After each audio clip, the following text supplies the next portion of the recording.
C'est la tendance dans le Sahel. Dès que s'installe un régime putschiste, sa première cible, ce sont les bases militaires occidentales. Au Mali et au Burkina Faso, les soldats français de l'opération Barkhane ont dû se retirer sous une pluie d'accusations de complicité avec les groupes terroristes.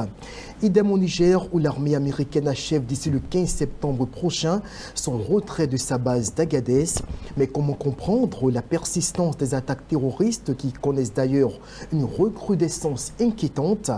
Une fois de plus, Jean-Richard Nguessan, journaliste et analyste politique, Nando Dapa, journaliste et patron de l'Union des patrons de presse en ligne de Côte d'Ivoire, ainsi que David Bedia, patron du groupe Canal Ivoire, sont avec nous pour analyser cette actualité. Merci de nous rejoindre.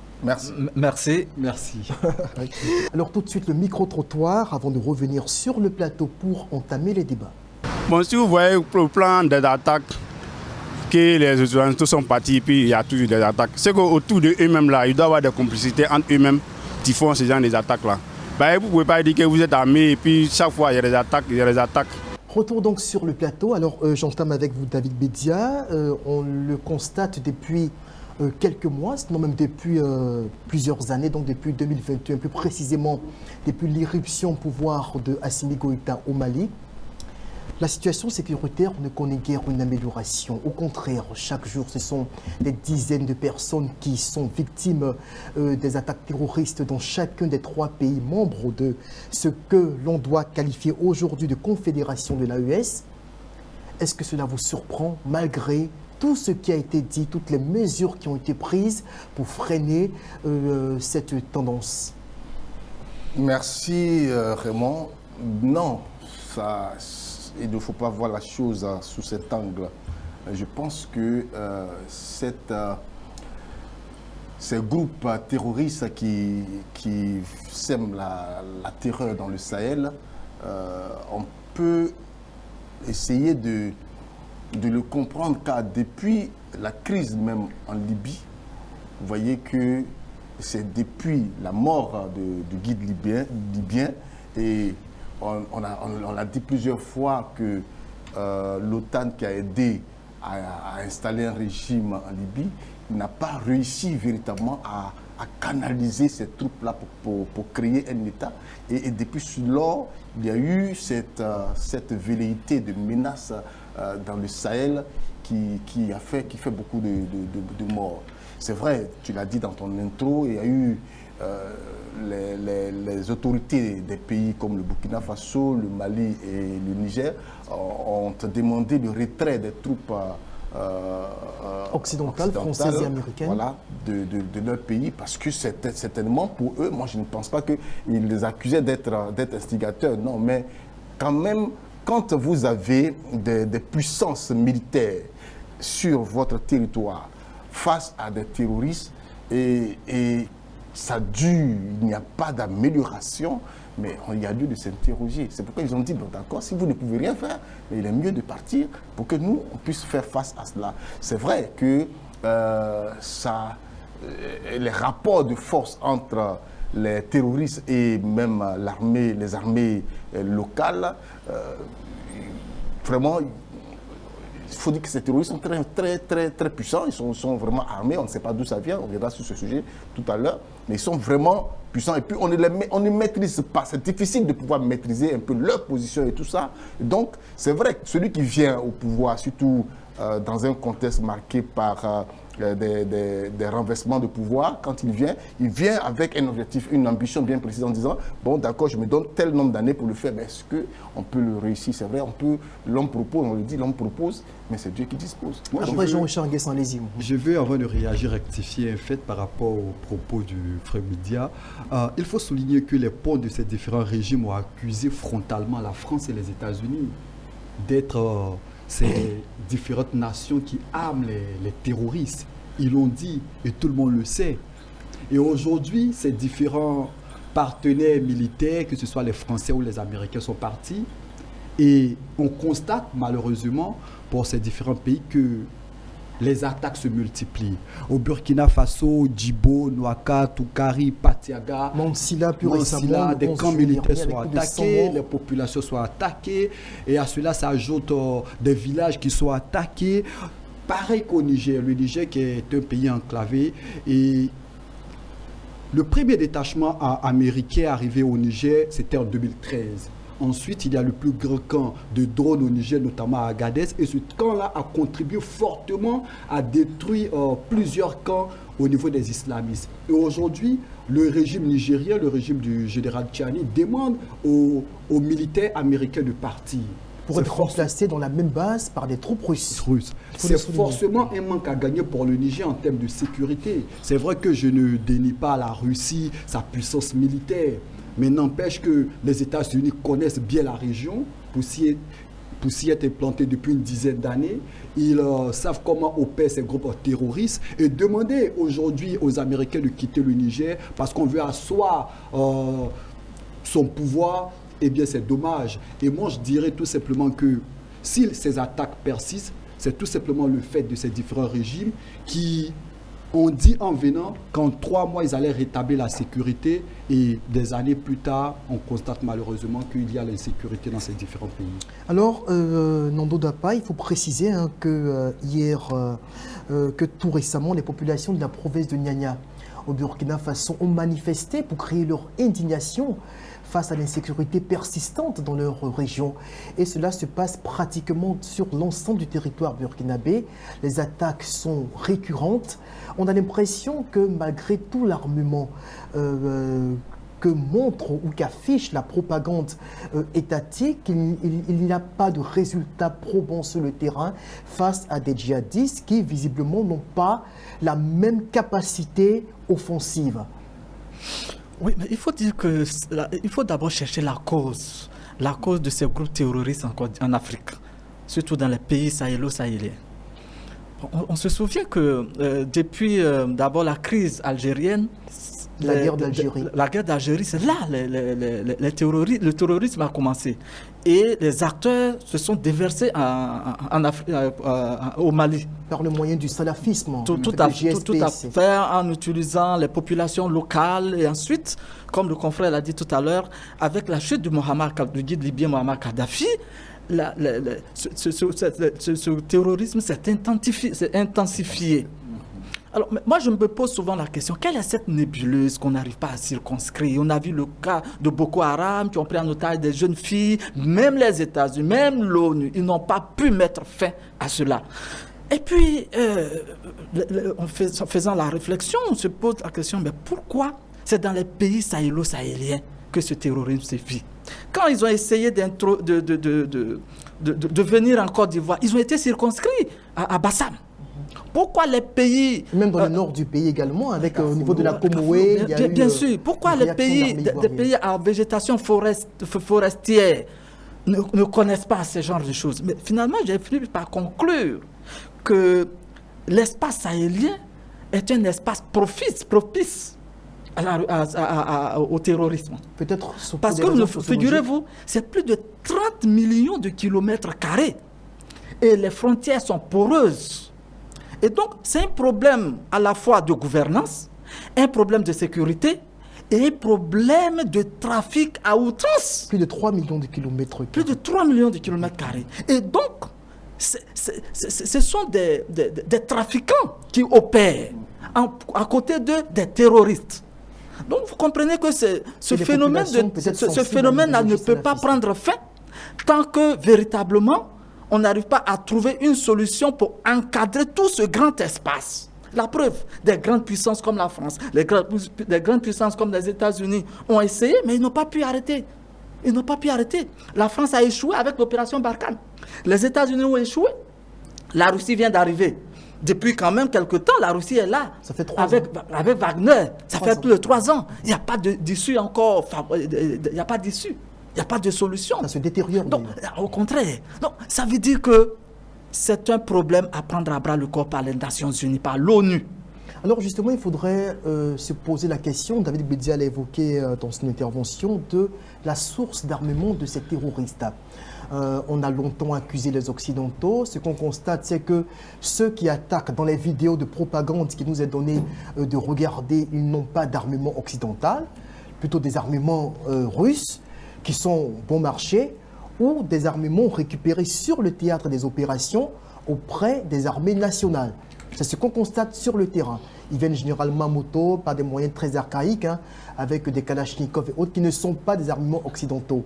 Alors là, c'est vrai aussi qu'il faut souligner que derrière ces différents groupes-là, notamment le GSPC en Algérie et tout ça, qui ont été les véritables parrains de la prolifération du salafisme dans notre sous-région, il y a des puissances du Moyen-Orient. Hein, on parle des États du Golfe, notamment on parle du Qatar, qui financerait les groupes salafistes. David Bedia, selon vous, comment comprendre qu'on n'arrive toujours pas à arrêter le flux de réarmement de ces groupes-là? Ben, c'est une très bonne question. C'est une très bonne question parce que quand on voit tous ces morts, on a envie de dire il faut peut-être chercher à savoir qui arme. Tu as parlé tout à l'heure des armes qu'ils utilisent. Vous savez, les armes, moi, David Bedia, je ne peux pas me lever pour aller acheter une arme. On me demandera pourquoi.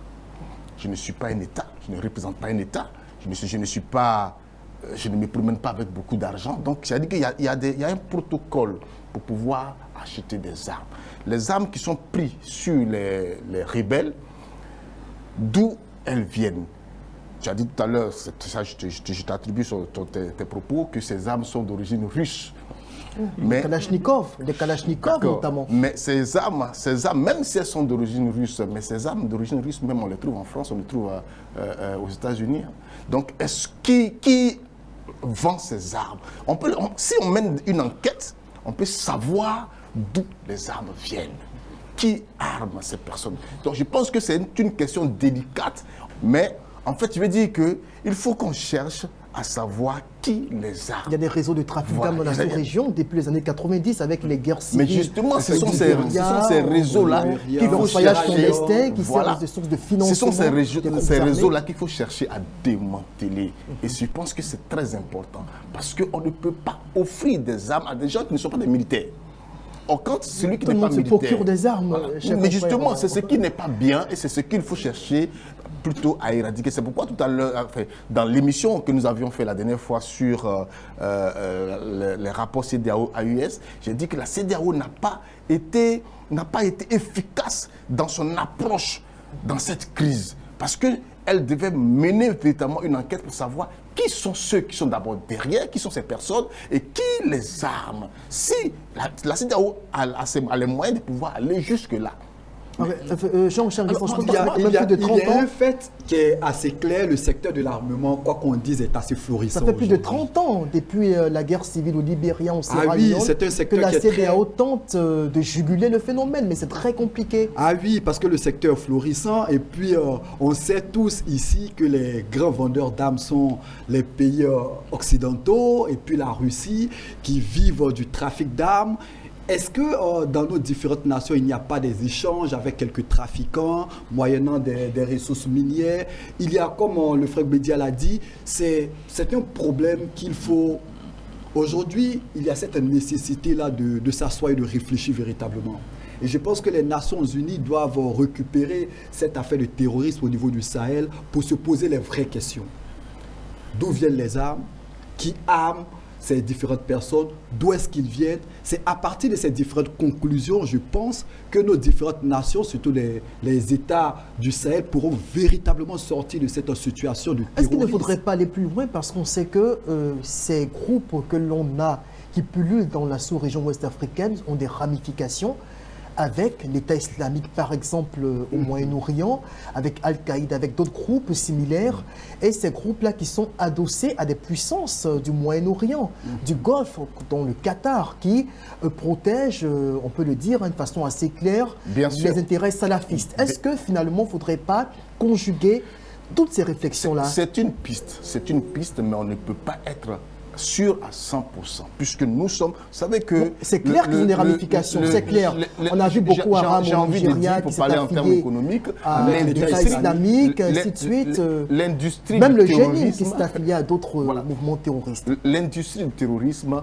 il faut le dire, il est rentable dans une certaine mesure. Il y a des personnes qui en profitent. Et donc, il y a des gens même qu'on ne soupçonne pas, on ne peut même pas le soupçonner, comme on pourrait dire, on peut leur donner le paradis sans confession, qui sont à la base de cette affaire. Mais il faut chercher à vraiment les retrouver. Alors vous poursuivez Jean-Roger Nguessan. Et l'un des problèmes du terrorisme, quoi qu'on dise, reste la pauvreté de nos différents États, surtout dans cette zone où on sait que les populations sont très pauvres, il y a cette nécessité de survivre au quotidien. Et lorsque ces personnes viennent, ces terroristes viennent, ils viennent avec de l'argent, ils proposent du travail, et ces personnes se laissent séduire parce que nos États ont failli plus ou moins dans l'insertion professionnelle de la jeunesse. La vulnérabilité sociale des populations. Et c'est un problème qu'il faut se poser. Et puis dans le nord du Burkina Faso, le nord du Mali, il se pose aussi ce problème d'accès à l'eau potable, ce problème d'accès aux soins de santé. Et ces terroristes apportent une sorte de solution à ces différentes populations. En plus du message religieux qu'ils véhiculent. Et ces différentes populations se laissent draguer assez facilement par ces vendeurs d'illusions. Oui, en clair, le marché du terrorisme est un marché fertile, un vaste marché où on y trouve tout. On y trouve tout. Que ce soit le marché de l'armement, le marché de la drogue, le marché du sexe. Du sexe. Voilà. Et tout se passe. Tout s'y passe. Et donc, on fait toutes sortes d'échanges. Et puis, des partenaires en profitent. Les gens utilisent, comme Jean-Charles l'a dit, la pauvreté de la population pour recruter le maximum des jeunes et les armer pour pouvoir atteindre des objectifs. Et donc, quand j'ai parlé du problème de gouvernance tout à l'heure, il va sans dire qu'un gouvernement seul ne peut pas arriver à bout du terrorisme dans son pays. Et c'est pour cela, même des groupes de pays tels que la CEDEAO peuvent pas.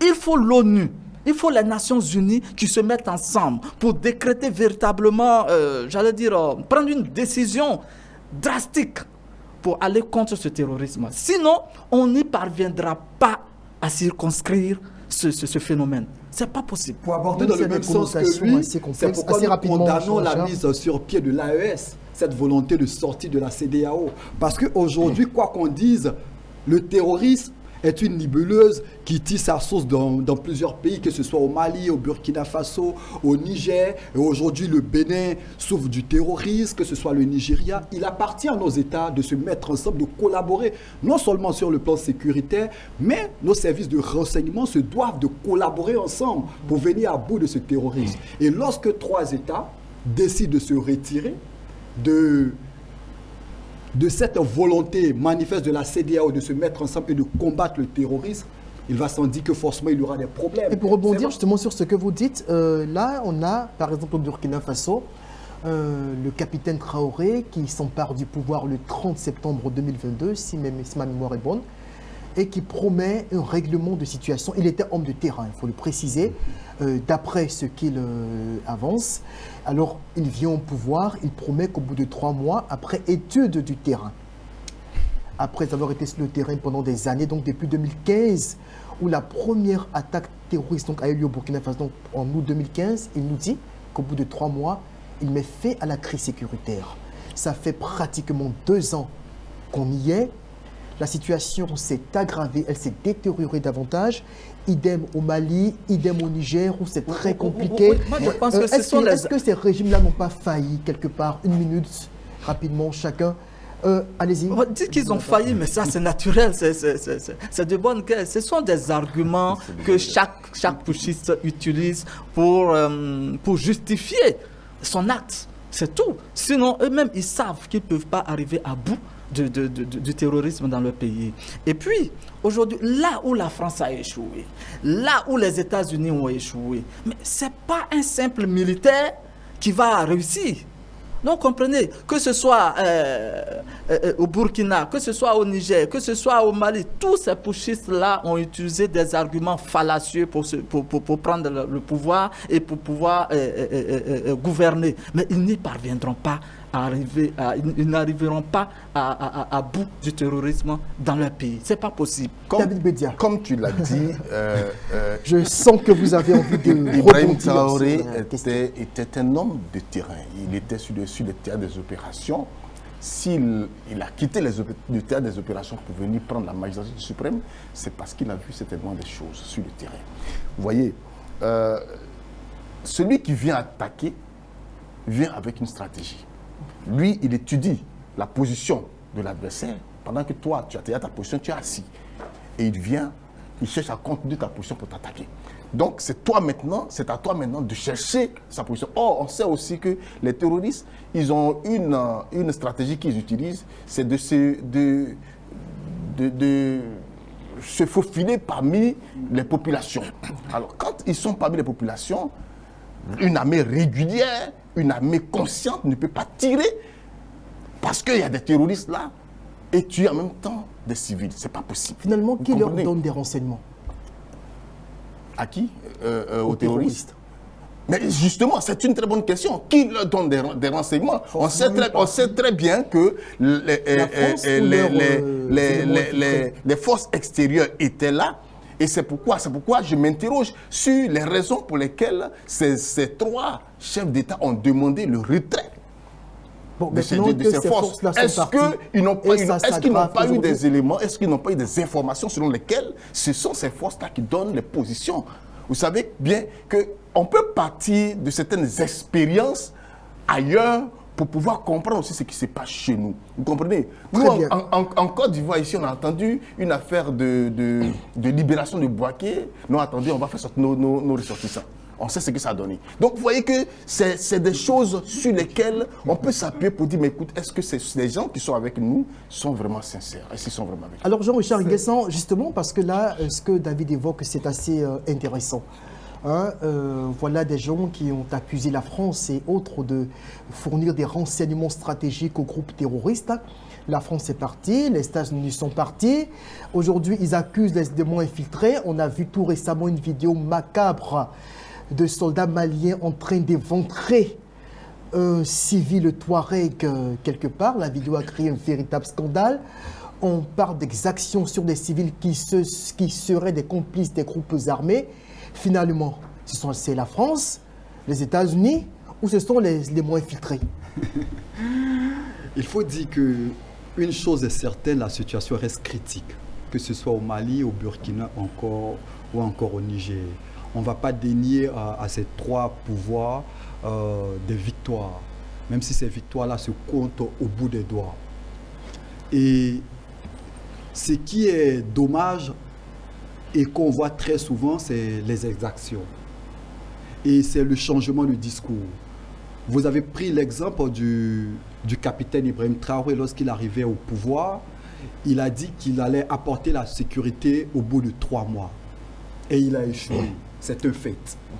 Il a échoué parce qu'il y a chaque jour, lorsque on suit les informations, les différentes dépêches, même si le pouvoir burkinabé, même si le pouvoir burkinabé reste assez silencieux sur un certain nombre de faits, il y a un fait, c'est que il y a l'insécurité au Burkina Faso et que le pouvoir du capitaine Ibrahim Traoré a échoué.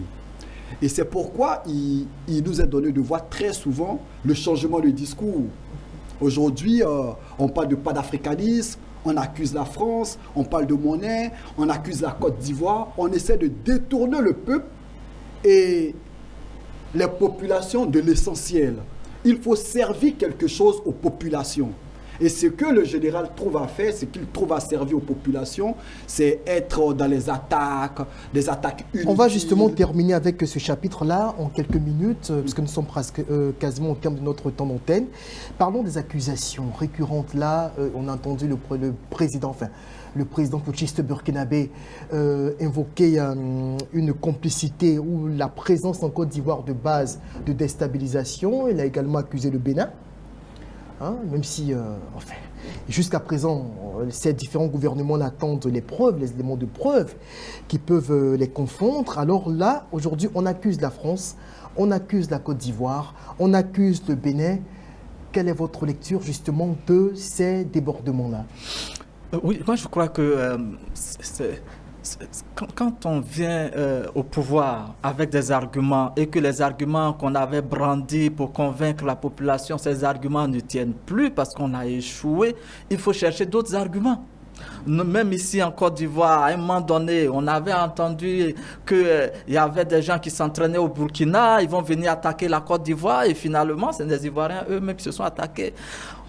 On a accusé la France de piller les ressources minières au Burkina Faso et donc pour cela, il faut chasser les soldats français.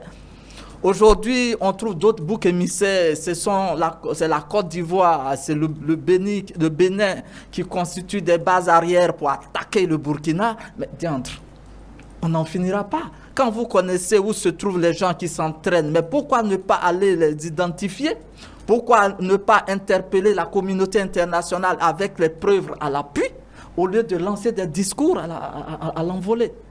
Donc moi, je pense que ce sont des arguments qui ne tiennent pas. Je pense que le capitaine Traoré aura à gagner, à chercher à trouver des solutions à la crise qui sévit dans son pays, à trouver une solution aux groupes terroristes qui menacent le pays et qui font d'énormes victimes. Il a du mal à trouver les solutions. C'est pourquoi il a du mal à trouver les solutions. C'est pourquoi il fait diversion. Aujourd'hui, l'idéologie, je l'ai dit dans l'émission précédente, de ces putschistes, c'est le panafricanisme, le souverainisme, cette affaire de anticolonialisme. Lorsqu'ils venaient au pouvoir, ce n'est pas ce qu'ils ont servi à la population. Ils ont accusé les pouvoirs en place d'insécurité, de corruption, et qu'ils allaient rétablir la sécurité dans leurs différents pays. 2 ans après, pour le Burkina Faso, on ne voit rien. 4 ans après, avec le colonel Assimi Goïta, on ne voit rien. Au Niger, le général Tchani a promis monts et merveilles aux populations, mais pour l'heure, on ne voit rien. Et pour faire diversion, fait déjà 1 an, oui, préciser. Pour faire diversion, on parle de panafricanisme, les Français ont fait ceci, les Américains ont fait cela, les Français sont à la base de tous nos problèmes. Je ne crois pas que les Français sont présents dans l'administration au niveau du Burkina, au niveau du Niger pour être à la base de la corruption. Je ne crois pas que les Français soient dans les différents ministères pour être à la base de la pauvreté qu'il y a au Burkina. Je ne crois pas que les Français sont à la base des problèmes de santé qu'il y a au Burkina. De la mauvaise gouvernance, de la gabegie financière. On ne va pas tout le temps accuser la France. Très bien. Il faut à un moment essayer de regarder en nous-mêmes et voir ce qui ne va pas. Malheureusement, on a quasiment fini, mais David Bedia, parlant de la question de la pauvreté, je veux dire que dernièrement, la Banque mondiale a fait un rapport en Côte d'Ivoire. Le taux d'insécurité alimentaire est passé de 100 000 personnes à 1 million en l'espace de 2 ans. Donc, ce n'est pas seulement au Burkina ou au Mali qu'il y a la pauvreté. Il y a la pauvreté partout. Bon, même si je veux dire que nous sommes par rapport à cette question d'accusation. Je veux dire que c'est tombé comme un coup de massue parce que je suis ivoirien. Et un président d'un pays frère accuse mon gouvernement d'entretenir une base terroriste pour pouvoir les déstabiliser. Je pense que c'est très grave. C'est très grave et pour ma part, le gouvernement ivoirien devrait réagir. Même s'ils n'ont pas donné. Bien sûr, il faut réagir mais il faut démentir. Il faut nous dire, est-ce que ce qu'ils disent est vrai? Puisque l'accusateur nous promet des preuves. On attend bien sûr, mais avant les preuves, on peut réagir. On peut réagir on laisse les messieurs venir avec ses preuves. On peut réagir avant les preuves parce que nous sommes l'État. L'État n'appartient pas au RHDP. l'État appartient aux Ivoiriens. Vous êtes en train de gérer.